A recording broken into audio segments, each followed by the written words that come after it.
Salut, c'est Nina. Extraction instrumentale, ventouse, forceps ou spatule. Je fais cette petite vidéo parce que j'ai déjà parlé en live de ce merveilleux petit clip presque téléachat d'une gynéco qui nous présente les instruments, les fameux instruments qui permettent d'aider un petit peu la maman quand elle a une poussée inefficace, insuffisante. Donc sous-entendu qu'elle est incompétente et qu'elle ne parvient pas à sortir son bébé d'elle-même et que donc heureusement le médecin est là avec ses instruments pour, alors avec les spatules, écarter le canal pour laisser un peu plus de place au bébé, avec la ventouse venir se clipser, ventouser la tête du bébé s'il n'est pas bien présenté, s'il présente son visage par la face comme ça, pour le ramener comme ça, parce que le diamètre est mieux pour passer comme ça. Ou les forceps qui viennent serrer la tête du bébé et le sortir. Alors ce qui est fabuleux, c'est que dans cette petite vidéo téléachat sur fond de musique jazzy, la gynéco nous dit que donc c'est un petit coup de pouce toujours, hein, c'est toujours le petit coup de pouce, et que ça va donc aider et que c'est absolument sans risque, sans danger, sans douleur, tout comme le chausse-pied qui n'abîme ni le pied ni la chaussure. Donc moi j'ai partagé beaucoup cette vidéo sur Instagram et j'ai reçu quelques témoignages de mamans assez remontées suite au visionnage de cette vidéo qui disent moi ils m'ont abîmé la tête de mon bébé.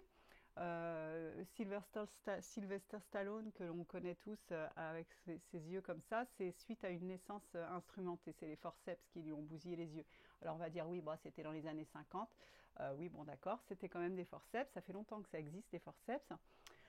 Donc, que vous dire sur tous ces instruments? Dans le cadre d'un accouchement physiologique, il n'y a pas besoin d'instruments. J'entends déjà des mamans me dire oui, moi j'étais sans péridurale, ça s'est terminé au forceps, ça a été l'enfer. Ne confondez pas accouchement physiologique et accouchement sans péridurale, c'est pas du tout la même chose.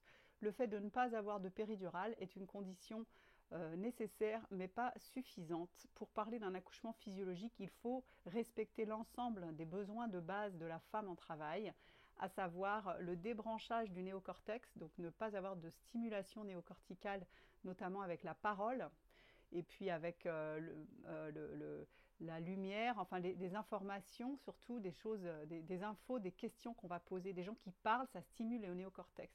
Pour débrancher son néocortex, il faut aussi se sentir absolument en sécurité, ce qui n'est pas toujours le cas quand on est entouré d'une équipe méga stressée qui nous dit qu'il est temps que ça avance, que ça va se terminer au bloc, etc. etc. Des choses qu'on me rapporte très régulièrement. Hein. C'est très malin de la part d'une sage-femme d'annoncer à une maman qui rentre en phase d'expulsion dépêchez-vous, sinon je sors les forceps et je vais chercher le gynéco. Là, on sent une vraie connaissance de la physiologie hein, d'une sage-femme qui parle comme ça à une femme en travail. C'est fascinant. Hein, je souris, mais ça me met très en colère en fait. Il faut que la maman se sente donc absolument en sécurité. Dans l'obscurité, hein, il y a des récepteurs à la mélatonine sur l'utérus. Donc l'utérus, donc je reprends les mots de Michel Audin, que certaines d'entre vous connaissent sûrement. L'utérus est directement sensible à l'obscurité. Il faut que la femme ait bien chaud. Si elle a froid, ça booste l'adrénaline. Et l'adrénaline est l'ennemi de l'ocytocine. Hein. L'adrénaline, ça bloque le travail. Donc ce qu'il faut, c'est de l'ocytocine. C'est l'hormone de l'amour qu'il faut pour pouvoir avoir des contractions efficaces de son utérus. Je rappelle aussi ce que j'ai vu une vidéo d'une sage-femme, c'est mai, je sais pas quoi là, qui nous explique pourquoi il faut sucer des sucettes, parce que le glucose, c'est bien pour faire marcher l'utérus. Alors c'est quand même affligeant d'entendre ça dans la bouche d'une sage-femme. L'utérus est un muscle lisse involontaire qui ne fonctionne pas avec du glucose. Donc vous pouvez accoucher en étant totalement dénutri, il n'y a aucun problème. On peut même accoucher dans le coma. Donc non, le sucre ne fait pas fonctionner l'utérus, c'est un muscle lisse involontaire. Bon voilà, je ferme la parenthèse, mais c'est juste à chaque fois d'entendre des âneries comme ça dans la bouche de sage-femme, je trouve ça quand même fabuleux. Bon, bref. Donc il faut qu'elles se sentent en sécurité, qu'elles ne se sentent pas observées. On voit bien que les femelles mammifères autres, alors bon, il y a des cas particuliers, hein, les girafes, elles ne vont pas aller se planquer dans le placard de la cuisine, mais une chatte qui va mettre ses petits au monde, elle va se cacher dans un placard, elle ne va pas faire ça au milieu d'une pièce illuminée, quoi. Donc, pour parler d'accouchement physiologique, il faut la mobilité aussi est essentielle. Donc, le pas avoir de péri, mais être allongé sur le dos, immobilisé par un monito en continu, avec des gens qui vous parlent, qui vous stressent, de la lumière, faim et soif, parce qu'on vous dit que vous n'avez pas le droit de manger et de boire, ce qui est une absurdité, mais je ne vais pas aborder toutes les questions dans cette vidéo. on n'est pas du tout dans un accouchement physiologique. On est dans de la torture. Hein. On est d'accord que se priver de péridurale dans des conditions pareilles, c'est vraiment de la torture. J'ai envie de parler de masochisme, même je ne vais pas en vouloir aux femmes qui ont envie de tenter le coup quand même, parce que c'est beau. Mais on ne peut pas ensuite dire oui, moi ça c'était physio et ça a nécessité une extraction instrumentale. Non, c'était pas physio, c'était juste un enfer ce que tu as vécu. Donc avec ou sans péri, si tu es immobile, allongé sur le dos et que tu es en stress, que tu es sous adrénaline, c'est pas de la physio. Donc c'est normal que ton bébé ait du mal à s'engager. Excusez-moi. Donc, cette petite vidéo magnifique téléachat sur fond jazzy pour parler des ventouses, des spatules et des forceps, je lis en dessous, là, sur TikTok, des commentaires et des mamans qui disent « Mais est-ce qu'on peut refuser les forceps ?» Ben, c'est pas maintenant qu'il faut se poser ces questions-là. Hein. Je veux dire, si tu as accepté un déclenchement pour suspicion de macrosomie, que tu as pris la péridurale, ce qui se conçoit, hein, parce qu'avec un déclenchement, c'est difficile. Je fais le scénar un peu classique, enfin, c'est très classique. Hein. Un accouchement sur 3 est déclenché. Donc, ce que je décris là, c'est quand même tristement banal. Hein. Donc, si tu as accepté le déclenchement, parce que oui, hein, moi, ce que je vous propose, c'est d'avoir les bonnes infos pour ne pas accepter des protocoles inutiles, invasifs, délétères. Mais encore faut-il se donner les moyens de faire des choix éclairés. Donc si on y va tout droit, qu'on écoute ce que dit le docteur sans se poser aucune question, sans du tout se préparer, hein, on passe des années à préparer son mariage, des semaines à préparer les fêtes de Noël, mais on va accoucher comme on va se faire enlever une dent. Bah, après avoir accepté un déclenchement, puis pris une péri en tout début de travail et être resté immobile sur la table, éventuellement même en regardant son smartphone en attendant que ça se passe, quand le bébé va être en détresse et qu'on va sortir les forceps, c'est pas maintenant qu'il faut refuser. Hein. Ah bah là, on est certain que les forceps sont une bonne chose dans ces cas-là. Hein. C'est avant qu'il fallait se poser des questions en fait.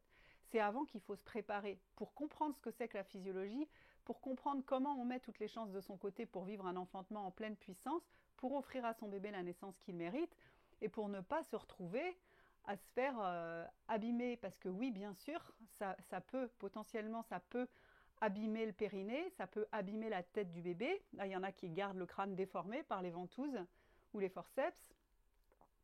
Mais quand ton bébé est en détresse, qu'il est mal engagé, parce qu'on l'a déclenché à 39, alors que lui, son karma, c'était de venir à 42, et que donc les contractions ont été brutales tout de suite, et que ça a fait que la mécanique obstétricale a été perturbée, et que donc bébé se présente pas bien, parce que sa mère est immobile, allongée sur le dos, les pattes en l'air, et que ce pauvre chaton, il fait ce qu'il peut, mais il galère. Bah à ce moment-là, tu acceptes les forceps. Enfin, je veux dire, la question ne se pose plus. C'est pas est-ce que j'accepte ou je refuse l'extraction instrumentale. Mais c'est pas à ce moment-là que tu acceptes ou tu refuses. C'est bien avant qu'il fallait se poser des questions. Voilà, donc ce sont des sujets qui me déclenchent un peu, comme on dit aujourd'hui, hein, mais ça vous le savez déjà depuis longtemps, parce que pour moi, le problème ne vient pas des maternités. Enfin, si, mais on n'y pourra rien. Donc c'est à vous, mesdames, de prendre la décision de vous préparer correctement et d'avoir les bonnes informations pour faire des choix éclairés. Donc moi, c'est ce que je produis quotidiennement, des contenus pour vous donner des infos. Celui-ci ne fait pas exception. Je donne un maximum sur les réseaux. Je fais des lives où je réponds à vos questions. Mais ça ne suffit pas. Si vous voulez intégrer viscéralement des informations essentielles qui vont vous permettre de prendre des décisions intelligentes, éclairées, de manière viscérale et fluide, vous devez intégrer des connaissances. C'est pas en écoutant Ninanar et en disant je vais faire comme elle dit. Non, moi c'est pas ça que je vous propose. Je suis pas un gourou. Moi je suis documentariste à la base. Mon travail c'est d'assimiler des connaissances, des choses pointues, d'explorer, d'enquêter et de vous apporter des contenus faciles à comprendre. Et si vous prenez le temps d'assimiler tout ce que je vous propose sur Kaizen Nina tout au long de votre grossesse, et notamment évidemment dans mon accompagnement global Absolu Physio, il n'y aura pas d'extraction instrumentale. Il n'y en aura pas, c'est clair, ça fait 5 ans que je fais ça. Aucune maman qui a travaillé avec moi n'a dû subir une extraction instrumentale. No way, voilà. Donc à vous de voir, mais si votre bébé est mal et que le gynéco débarque avec ses forceps, c'est plus le moment de dire non, hein. C'était avant que ça se jouait. Allez, c'était Nina!